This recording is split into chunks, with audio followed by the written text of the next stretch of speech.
회개의 기도라는 제목으로 하나님의 말씀을 나누도록 하겠습니다. 지난 2일 동안 다니엘에 대해서 나눴는데 여러분이 아셨다시피 다니엘은 정말 파란만장한 인생을 살았던 것을 알 수 있습니다. 그는 원래 유대 지파 귀족 가문에서 태어났습니다. 사랑하는 부모님에게 믿음의 교육을 받았고 그는 예루살렘에 살았기 때문에 자주 예루살렘 성전에 찾아가서 예배하였을 것입니다. 말씀 읽는 것을 좋아했던 총명한 16살의 다니엘은 어느 날 자신의 나라였던 남유다가 바벨론과의 전쟁에서 지는 바람에 사랑하는 가족과 떨어지게 됩니다.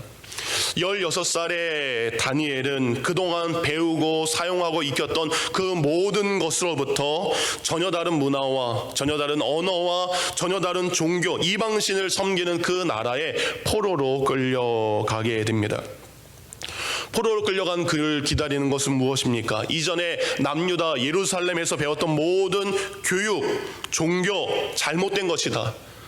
너희는 위대한 바벨론의 종교와 철학과 사상과 문화를 배워라. 이것이 그를 기다리고 있었습니다. 그가 바벨론의 학문을 배우는 것이 그의 앞에 있는 어쩔 수 없는 선택이었지만 우리는 성경을 통해 그는 믿음을 버리지 않았고 어렸을 때부터 익히고 배웠고 들었던 하나님의 말씀을 결코 버리지 않았습니다. 하지만 그것 때문에 그에게는 매 순간순간마다 생명을 잃어야 될 정도의 위기들이 그에게 여러 번 찾아왔습니다. 그렇지만 하나님을 믿는 믿음, 하나님께 기도했던 기도, 하나님의 말씀을 의지했던 그것을 통해 그는 매 순간마다 하나님의 보호하심을 느끼게 되었죠. 오늘 말씀드렸죠. 한 번은 느부갓네살 왕이 꿈을 꾸었는데 꿈의 내용도 안 알려줍니다. 그리고 꿈의 내용을 해석하라고 이야기합니다. 그것 때문에 모든 사람이 죽어야 되는데 그 지혜자들 속에 다니엘과 세 친구들이 포함되어 있었죠. 근데 어떻게 했습니까? 어제 설교를 들으신 분은 그 위기 상황, 골목길에 다다랐을 때 사방에 아무것도 갈 수 있는 방향이 없었을 때 다니엘은 믿음의 사람들과 함께 합심 기도합니다. 참 놀라운 것이죠. 믿음의 사람들에게 찾아가서 이런 상황을 이야기하고 넋두리하고 염려하고 고민하고 포기한 것이 아니라 이것은 우리가 기도해야 될 때다. 세 명의 친구의 이름을 기억하시죠? 하나님이 도우신다. 하나님이 같으신 분이 어디 있는가? 그 친구들의 믿음의 기도대로 그가 기도했을 때, 친구들과 함께 기도했을 때 그 밤 하나님은 다니엘에게 느부갓네살 왕이 꾼 꿈과 그 꿈의 내용들을 알려주셨습니다. 그리고 그 기도를 통해 다니엘과 세 친구는 생명을 얻게 됩니다. 또 시간이 지납니다. 다리오라는 사람이 왕이 되기도 합니다. 다니엘은 참으로 높은 자리 3명의 총리 중에 한 사람이었습니다. 그러나 많은 사람이 다니엘을 시기했고 그를 죽이려고 한 사람이 있었습니다. 그를 모함했던 사람이 다니엘에게 이야기하죠. 왕이시여 30일 동안 왕에게만 기도하게 하소서. 30일 동안만 왕에게만 절하게 하소서. 왕은 존귀하신 분입니다 라고 이야기할 때 다리오 왕은 그것을 듣게 됩니다. 그리고 그 명령에 왕의 도장을 찍습니다. 30일 동안 나 외에 다른 사람에게 구하는 것, 곧 기도하면 죽는다. 기도하면 사자굴에 집어 넣을 것이다 라는 명령이 내려졌습니다. 그것을 알면서도 다니엘은 예전에 했던 것처럼 자신의 방에 가서 예루살렘을 향한 창문을 활짝 열고 하루 3번 무릎을 꿇고 감사함으로 기도했던 것, 그것을 우리는 알고 있습니다. 근데 여러분, 설교를 준비하면서 예전에 제가 한번 했던 설교를 다시 봤어요. 그때 이렇게 적혀져 있었더라고요. 30일 동안 기도하면 죽는다라는 왕의 명령을 해결할 수 있는 아주 간단한 방법이 하나 있습니다. 30일만 기도 안 하면 됩니다. 그렇죠, 여러분? 30일만 왕에게만 기도하고 30일이 지나면 예전에 했던 것처럼 그냥 기도하면 됩니다. 목숨이 걸린 일입니다. 생명이 걸린 일입니다. 그러니까 잠시 30일 동안만 기도를 멈추면 됩니다. 그 상황만 지나가면 간단하게 해결될 문제라고 우리는 생각할 수 있습니다. 그것이 더 지혜로운 결정이다라고 생각할 수 있습니다. 근데 다니엘은 이러한 상황에서도 기도를 멈추지 않았습니다. 결국 그는 사자굴에 던지게 되었고, 사자굴에 던져졌지만 하나님은 오히려 그를 보호하셨고, 그를 모함했던 사람들을 사자굴에 던지게 되었고, 이 일을 통해서 다리오는 또 다른 명령을 내리게 되죠. 하나님을 찬양하라. 나한테 기도하지 말고 그 하나님의 영광된 이름을 찬양하라 라는 새로운 명령을 내리게 됩니다. 이렇게 다니엘은 수없이 많은 위기의 상황을 겪게 됩니다. 다니엘은요, 일생 동안 7명의 왕을 섬깁니다. 그리고 나라가요 3번이나 바뀝니다. 그가 처음 살았던 남유다까지 합치면 4번이나 나라가 바뀌어요. 나라가 바뀌면서도 그는 여전히 그 상황 가운데 수많은 위기가 있었지만 믿음으로 하나님을 붙잡고 기도했고, 친구들과 합심하여 기도했으므로 그는 고난 속에서 믿음으로 살았고, 그의 생명은 하나님께 영광 올려드리는 삶으로 바뀌게 되었습니다. 요즘에 성경의 인물에 대한 글과 함께 성경에 나온 사람 이외에 성경시대 이후에 믿음에 산 사람들의 이야기를 한번 찾아보고 있습니다. 한번 찾아보았더니 다니엘처럼 파란만장한 인생을 살았고, 다니엘처럼 믿음의 기도를 한 사람을 보게 되었습니다. 그는 미국에서 태어난 사람입니다. 1718년 태어나서 1747년 하나님의 품으로 돌아간 데이비드 블레이너드라는 선교사입니다. 그는 미국의 코네티컷 주에서 태어나게 됩니다. 그의 아버지는 신실한 청교도이고요, 시의회의 의원이기도 합니다. 아주 잘 사는 집에 6번째 자녀로 태어나게 됩니다. 근데 이 블레이너드가 9살 때 아버님이 돌아가시게 됩니다. 그리고 14살이 되었을 때 목사님의 딸이었던 어머니조차도 갑작스럽게 생을 마감하게 됩니다. 14살 그는 갈 곳을 잃자 누님집에 가게 됩니다. 그런데 이러한 여러 가지 환경 때문에 그는 우울증을 앓기 시작합니다. 우울증과 함께 결핵이란 큰 병을 앓기 시작합니다. 그런 고통을 짊어지고 살아가는 그에게 21살 예수님을 인격적으로 만나게 됩니다. 당시의 상황을 브레이너드가 일기에 이렇게 적었습니다. 1738년 겨울 어느 주일 아침, 그날은 하나님께서 허락하신 날이었다. 예배를 드리기 위해 길을 가고 있을 때 하나님의 진노와 위기의식이 갑작스럽게 나를 휘감았다. 이제껏 좋은 기분은 씻은 듯이 사라졌다. 내가 지은 죄와 더러운 행실이 온종일 나를 괴롭혔다. 줄곧 엄습하고 있는 하나님의 진노를 느꼈다. 견딜 수 없는 두려움과 외로움이 나를 사로잡았다. 날이 갈수록 큰 비탄에 빠져드는 때는 빈번해졌다. 내 앞에는 국류를 바라는 나의 희망을 가로막는 산들이 첩첩히 나타났다. 회개할 일이 너무 많아서 그 제목만이라도 헤아린다는 것은 불가능했다. 그렇지만 나는 하나님 앞에 울며 기도하였다. 너무나 많은 자신의 잘못과 회개의 기도의 제목들만 쌓아도 너무나 많은 기도의 제목들, 그는 그것을 깨닫게 됩니다. 자신의 잘못을 깨닫고 하나님 앞에 회개하며 우는 것을 통해 그는 예수 그리스도를 자신의 삶의 주님으로 모셔드리게 됩니다. 그리고 자신의 모든 죄를 용서하신 그분을 위해 자신의 삶을 드리는데, 원래 미국에 살고 있었던 인디안들에게 복음을 전하는 선교사로 그 사명을 올려드리게 됩니다. 그래서 마침내 1743년 4월 카우나믹스 인디안들을 위해서 델라웨어로 가게 됩니다. 이 브레이너는요 1년에 4,000마일 가까이를 말을 타고 다녔다라고 합니다. 그는 늘 밖에서 노숙할 수밖에 없었고 혼신을 다해 원주민들에게 복음을 전했지만 2년 동안 단 한 명의 회심자도 얻을 수 없었다라고 합니다. 그 당시의 모습을 이렇게 기록을 하고 있습니다. 지금의 환경이 너무 힘들어서 하나님이 주시는 위로 외에는 어떤 것도 위로가 되지 않는다. 지금 나는 가장 외로운 황무지에 살고 있다. 영어로 대화가 통하는 사람은 한 명뿐이다. 음식은 끓인 옥수수가 전부이다. 잠은 집더미 위에서 잔다. 사역은 힘들고 어렵다. 사역의 열매라도 본다면 위로가 될 텐데. 그는 자신의 삶에 힘든 것을 이렇게 일기로 기록합니다. 어느 날 그는 일기에 이렇게 기록합니다.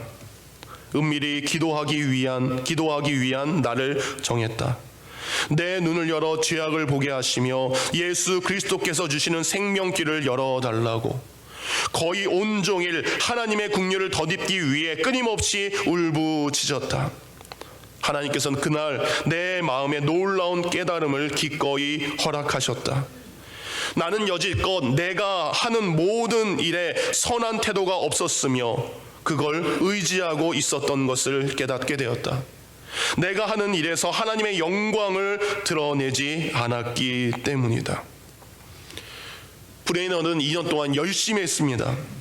최선을 다해서 했습니다. 그러나 사역의 열매가 없었습니다. 그러나 그가 사역의 열매를 멈추지 않고 끝까지 감당할 수 있었던 것은 그는 날마다 하나님 앞에 회개의 기도를 올렸던 사람이기 때문입니다. 우리는 어떤 일이 생기면요, 누구를 원망합니다. 브레이너드가 하나님, 내가 2년 동안 이렇게 열심히 하지 않았습니까? 내 삶을, 내 시간을, 내 모든 것을 다 했습니다. 하나님, 근데 왜 이렇게 되지 않습니까? 우리는 일의 실패 앞에 자신의 부족함과 자신의 연약함을 보는 것이 아닌 다른 사람에게 그 책임을 전가할 때가 많습니다. 우리는 늘 사람을 탓합니다. 우리는 늘 환경이 문제라고 이야기합니다.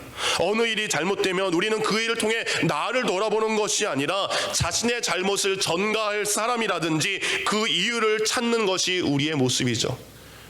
그래서 하나님, 나 저 사람 때문에 하지 못하겠습니다. 하나님, 나 이 일 때문에 하지 못합니다. 그것이 우리의 삶의 모습이죠. 하나님, 내게 믿는 남편을 주셨다면, 하나님 저에게 기도하는 부모님을 주셨다면, 하나님 제게 이런 일들을 주셨다면, 하나님 제가 더 잘할 수 있었을 텐데, 하나님 이런 사람이 아니어서, 이런 일을 배우지 못해서, 이런 것을 알지 못해서 우리는 누구에게 그리고 어떤 일에 대해서 책임을 전가하게 됩니다. 그러나 브레이너 선교사님은 사역 없는 것조차도 하나님, 내 삶의 고단함과 내 삶의 연약함이 있고 내 삶의 부족함이 있었던 내 삶의 연약함 때문에 이런 일들이 일어났습니다. 자신의 사역에 열매 없음조차도 자신을 돌아보며 회개 기도했던 것이 브레이너드 선교사님의 삶의 모습이었습니다. 오늘 저희가 다니엘 9장을 보고 있습니다. 근데 다니엘이 이와 똑같은 모습으로 하나님께 기도하는 것을 알 수 있습니다. 다니엘서 9장 1절부터 3절은 이렇게 시작했죠.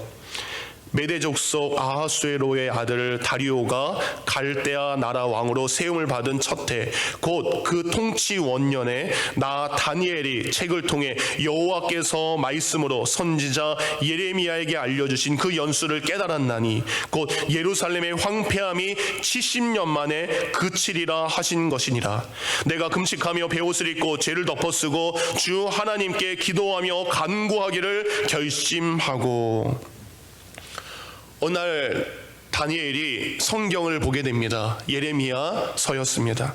예레미야서를 읽다 보니까 거기에 하나님의 분명한 뜻이 있는 것을 발견합니다. 그것은 이스라엘의 포로가, 내가 이렇게 포로로 끌려온 것이 70년 만에 끝나게 될 것이라는 놀라운 예언의 말씀을 다니엘은 그 말씀을 통해 보게 됩니다.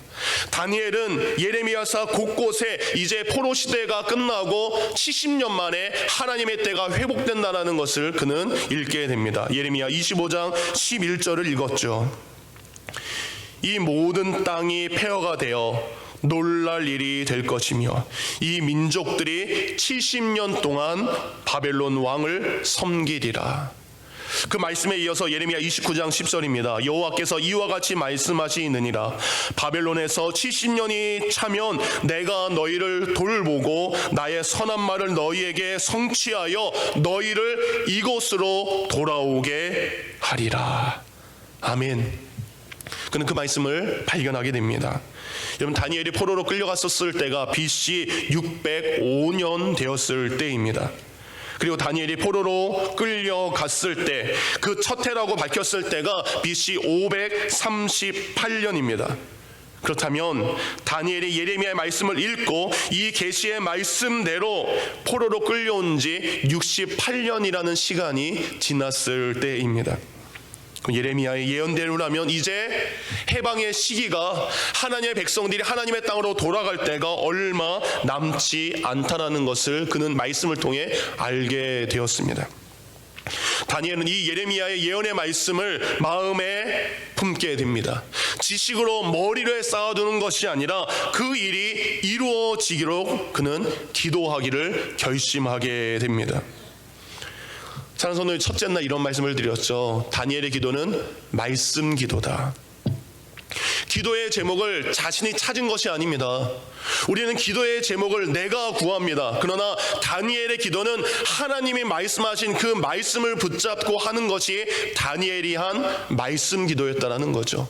오늘 다니엘은 다시 한번 말씀을 붙잡습니다. 하나님, 70년 만에 하나님의 백성이 돌아온다라고 약속하지 않으셨습니까? 이제 그 시간이 얼마 남지 않았기에 저는 그 약속의 말씀이 이루어지기를 붙잡고 기도하는 것이 다니엘의 기도의 제목이었습니다. 누가 이렇게 기도했다 그랬죠? 5만 번 기도 응답받은 조지 밀러가 이 말씀 기도를 붙잡은 사람이라고 첫째 날 말씀을 드렸습니다. 하나님이 하신 성경 한 구절 한 구절을 붙잡고 기도했을 때, 하나님 이 약속의 말씀을 이루어 주십시오 라고 기도했을 때 그는 5만 번의 기도의 응답을 받게 되었던 거죠. 이제 예레미야는 이 말씀들이 있기에 그 말씀들을 통해 기도하기 시작합니다. 왜냐하면 예레미야 29장 12절과 13절 이 말씀이 있기 때문입니다. 너희는 내게 부르짖으며 와서 내게 기도하면 내가 너희를 들을 것이요 너희가 전심으로 나를 찾고 찾으면 나를 만나리라. 그런 예레미야의 고백을 듣습니다. 너희가 나에게 와서 기도해라, 나를 찾아라, 나를 찾으면 너희는 나를 만나게 될 것이다. 이 말씀을 기도하기 시작합니다. 그리고 예레미야 33장 2절과 3절 말씀 또한 붙잡고 기도합니다. 이를 행하는 여호와, 그것을 지어 성취하는 여호와, 그 이름을 여호와라 하는 자가 이같이 이르노라. 너는 내게 부르짖으라, 내가 내게 응답하겠고 내가 알지 못하는 크고 비밀한 일을 내게 보이리라. 우리가 기도할 때 하나님이 일하시기 시작합니다. 우리가 기도할 때 하나님이 그 계획하신 대로 그 일을 성취하신다는 것을 그는 말씀을 통해 깨닫게 됩니다. 그리고 그 일을 가지고 기도하기 시작합니다. 왜냐하면 부르짖어야 그 일이 이루어지기 때문에, 부르짖어야 그 일이 성취된다는 것을 알기 때문에, 그 성경의 말씀을 한 장의 글자로 지나친 것이 아니라 그 말씀이 이루어지도록 기도했던 것이 다니엘의 기도의 모습입니다. 70년 만에 바벨론에서 약속의 땅으로 다시 돌아가기 위해서는 반드시 그 일이 이루어지기를 기도해야 된다는 것을 그는 깨닫게 된 것이죠. 여러분, 여기에 여러분들이 제게 기도의 제목으로 적어놓으신 기도의 제목의 카드입니다. 여러분이 적어주신 이 기도의 제목들을 가지고 새벽에 그리고 저녁에 날마다 기도할 것입니다. 이 기도의 제목들 여러분 적으면서 어떤 생각하셨습니까? 하나님, 이 기도의 제목이 이루어지기를 원합니다. 어떤 분이 아까 제가 기도했던 것처럼 누가 이런 기도를 했어요. 어느 학생인데, 하나님, 우리 모든 가정이 예수님의 말씀을 믿게 해주세요.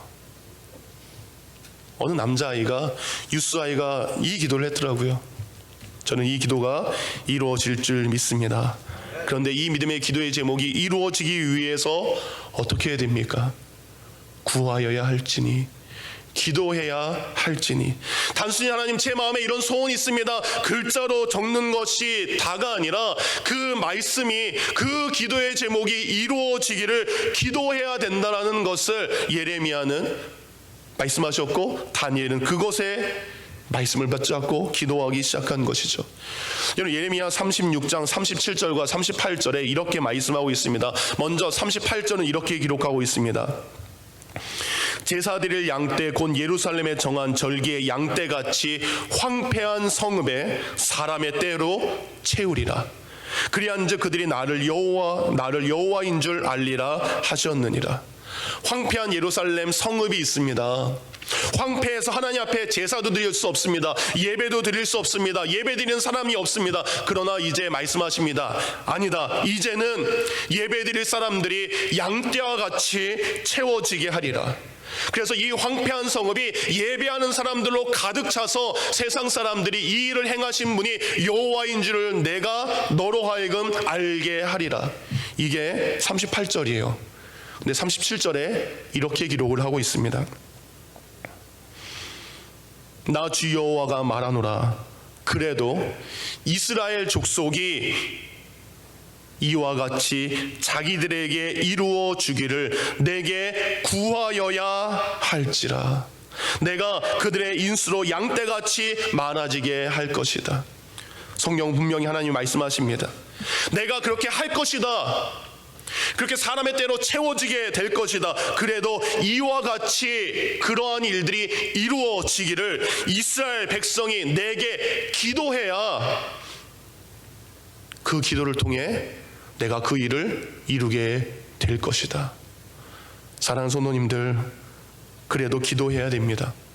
그래야 하나님의 뜻이 이루어지는 줄 믿습니다. 동일합니다. 출애굽기 2장 23절과 25절입니다. 여러 해 후에 애굽 왕은 죽었고 이스라엘 자손은 고욕으로 인하여 탄식하며 부르짖으니 이 고욕으로 인하여 부르짖는 소리가 하나님께 상달한지라. 하나님이 그 고통 소리를 들으시고 아브라함과 이삭과 야곱에게 세운 그 언약을 기억하사 이스라엘 자손을 건념하셨더라. 분명히 이스라엘 자손은 애굽에서 나와야 됩니다. 그리고 분명히 400년 만에 그들이 나올 것에 대해서 창세기에 기록을 하고 있습니다. 그러나 이 일이 이루어지기를 이스라엘 백성들이 마침내 구했을 때 하나님께서는 그 순간 모세를 택하시고 모세를 통해 이스라엘 백성들을 애굽에서 나오게 하셨다는 사실입니다. 하나님은 여러분을 향한 놀라운 일들을 계획하고 계십니다. 하나님은 여러분을 사랑해서 여러분을 위한 위대한 일들과 여러분이 기도의 제목으로 적은 이 모든 믿음의 행복한 일들이 이루어지기를 하나님은 당연히 원하십니다. 그런데 하나님 우리에게 말씀하십니다. 이 일이 정말 이루어지기를 원한다면, 이 일이 가정에 이루어지기를 원하고 자녀들에게, 남편과 아내들에게, 부모님들에게 이루어지기를 원한다면 너희는 내게 구해야 될지라. 다니엘은 70년 만에 남유다 백성이 하나님의 땅으로 돌아가게 된 것, 이 예레미야의 말씀을 믿고 가만히 있어도 이 일은 잘 될 일이야, 하나님이 하셨기 때문에 라고 가만히 있지 않았습니다. 다니엘은 이 일이 이루어지기를 기도하기로 결심합니다. 다니엘이 얼마나 이 일에 대해서 간절히 기도했으면 성경은 그가 베옷을 입고 그리고 재를 뒤집어 썼다라고 이야기합니다. 베옷을 입고 그리고 타는 재 위에 올라가서 기도했다라는 것은 죽을 각오를 하고 하는 기도입니다.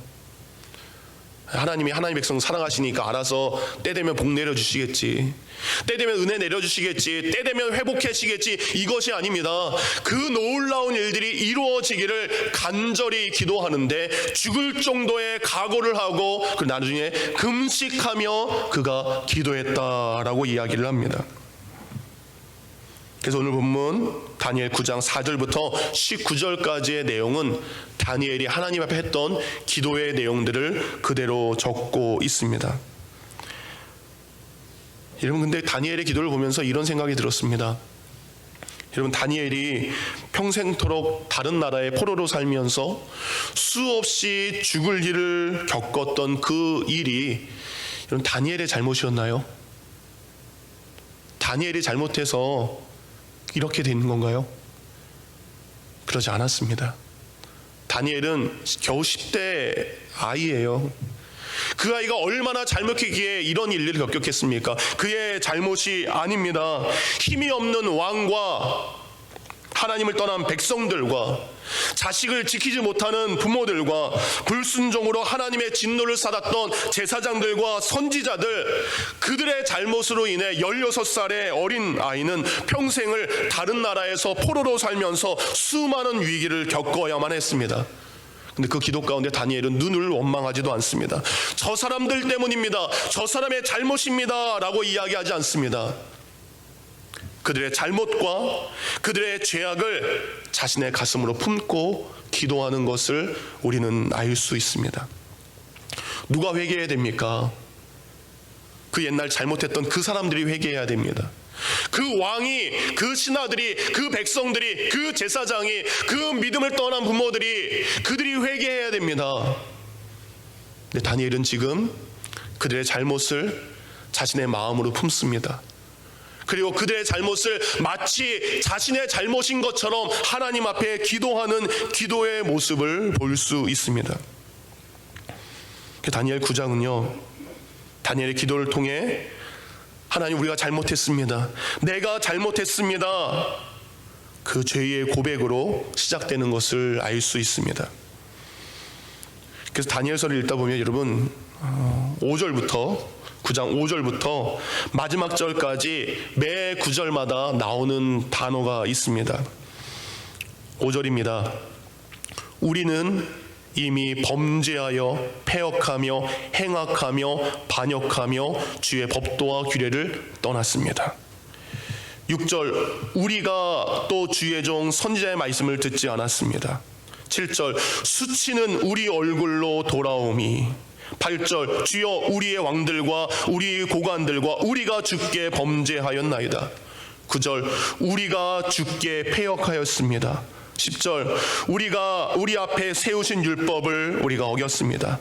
11절, 이 저주가 우리에게 내렸습니다. 12절, 주께서 큰 재앙을 우리에게 내리셨습니다. 13절, 우리는 우리의 죄악을 떠나고 14절, 이 재앙을 우리에게 내리사. 15절, 우리가 범죄하였고 악을 행하였나이다.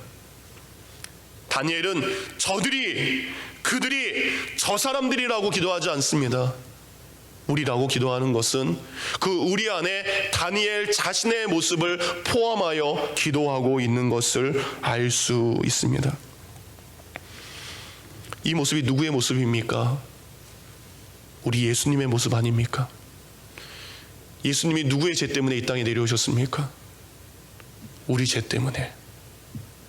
우리 죄 때문에 우리의 죄를 버려두지 않고 우리의 죄를 예수님이 모든 것을 담당하고 짊어지고 십자가에 달려 돌아가신 것 아닙니까? 그렇게 다니엘은 다른 사람과 다른 이들의 연약함과 다른 사람들의 부족함을 원망하지 않고 그 모든 것을 자신의 가슴에 끌어안고 하나님 앞에 회개의 기도하기 시작합니다. 여러분, 이렇게 기도해 보신 적 있으십니까? 저도 이 말씀을 통해 회개하게 됩니다. 늘 하나님, 우리 성도님들은 이분은 저분은, 우리도 늘 그렇지 않습니까? 하나님, 저 사람 때문에 내가, 하나님 저 일 때문에 내가. 근데 그것이 아니라고 이야기합니다. 그들이 그렇게 했을지라도, 그들이 그렇게 했다 할지라도 그들의 잘못과 그들의 연약함을 우리의 가슴에 끌어안고 기도하는 것이 예수님의 기도요, 다니엘의 기도요, 이제 우리가 해야 될 회개의 기도인 줄 믿습니다. 우리는 기도합니다. 하나님, 저 사람의 잘못을 알고 회개하게 하소서라고 기도하는데 그것이 아니라는 겁니다. 내가 그를 위해 내가 회개 기도 먼저 하는 겁니다.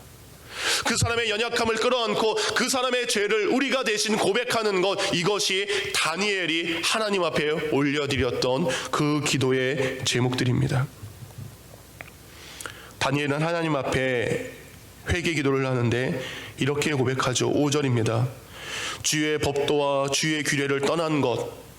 6절, 주의 선지자들과 하나님의 말씀을 듣지 않은 것. 10절, 여호와 하나님의 음성을 듣지 않는 것. 우리 앞에 세우신 율법을 행하지 않는 것. 다니엘은 말씀대로 살았던 사람이죠. 말씀 순종했던 사람이죠. 다니엘은 이 잘못하지 않았습니다. 다니엘 말씀대로 살려고 했고, 말씀대로 붙잡고 기도했고, 말씀에 순종했던 사람이었고, 그 말씀에 순종하는 것 때문에 자신의 목숨까지 내놨던 사람입니다. 근데 다니엘의 기도는 그렇지 않습니다. 그의 잘못을 나의 잘못으로 끌어안고 기도했던 것, 하나님, 저 사람이 말씀을 듣지 않았던 것 내 잘못입니다. 하나님, 나의 자녀들이 말씀대로 살지 못했던 건 내 잘못입니다. 나의 아내와 나의 남편과 우리 목장 식구 중에 누가 하나님의 말씀에 순종하지 않았던 건 하나님, 나의 연약함입니다. 나의 부족함입니다. 사랑하는 성도님들, 이제 사랑하는 자녀들과 가족들과 성도들의 연약함과 그들의 죄악을 품고 하나님께 우리가 기도하기를 원합니다. 예수님이 십자가 도상에서 기도하셨습니다. 아버지여, 저들을 용서하여 주시옵소서. 저들이 하는 것을 알지 못합니다. 그들은 그것이 죄악인지 알지 못하기에 그러한 일을 합니다. 그러나 이제 우리는 압니다. 그것이 죄악인 것을 안 우리는 기도해야 됩니다.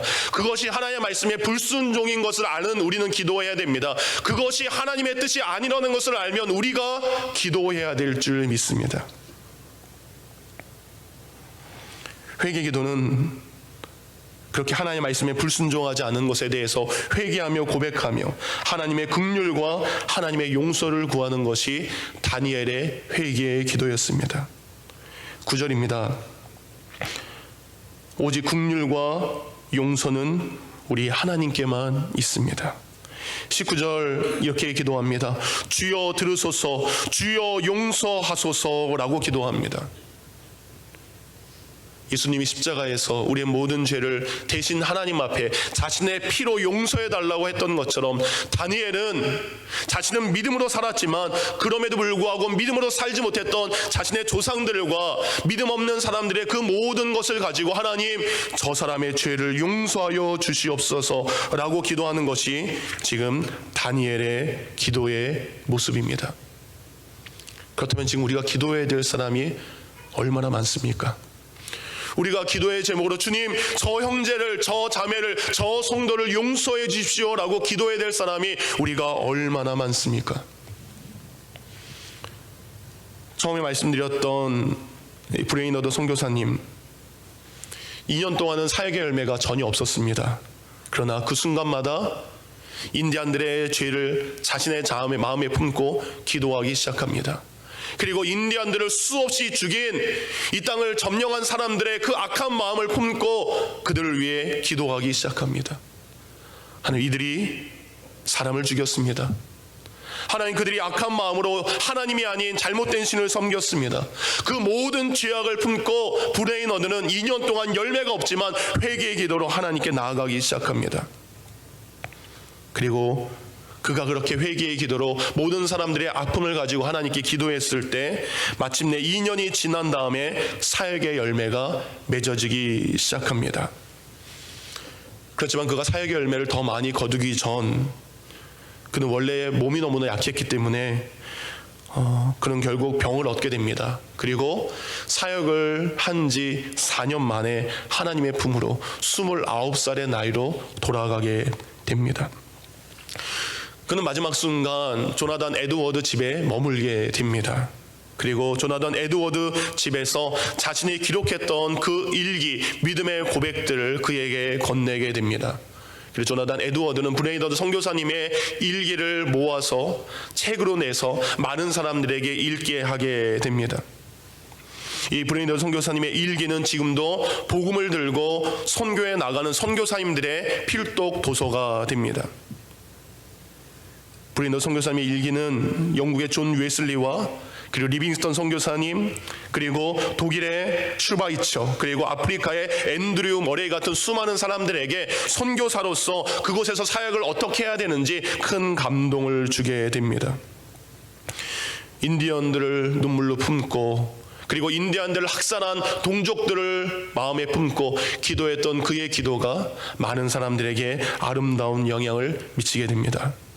그는 하늘을 천장 삼고 지푸러기를 덮고 날마다 자면서도 기도를 중단한 적이 없었다라고 합니다. 어떤 때는 심장이 찢어지는 고통을 느낍니다. 각혈을 토하면서 그는 여전히 기도의 생활을 그치지 않았다라고 합니다. 심지어 침대에 누워서 아무것도 할 수 없는 그 순간에도 기도를 포기하지 않았습니다. 그는 고백합니다. 기도는 나의 식량이요 기도는 나의 음료입니다. 결국 그는 마지막 죽어가는 순간까지 기도하면서 임종을 맞이하게 되었다라고 합니다. 이런 믿음의 사람이 있었기에 인디언들은 복음을 듣게 되었고 하나님께 돌아올 수 있게 되었습니다. 다니엘의 이 간절한 기도가 있었기에 이스라엘 백성들은 마침내 70년 만에 하나님의 약속의 땅에 돌아올 수 있게 되었습니다. 사랑하는 성도님들, 여러분이 누군가를 품고 기도하면 이를 행하신 여호와 하나님께서 그로 말미암아 그가 여러분에게 돌아올 일들을 여러분이 경험하게 하실 것입니다.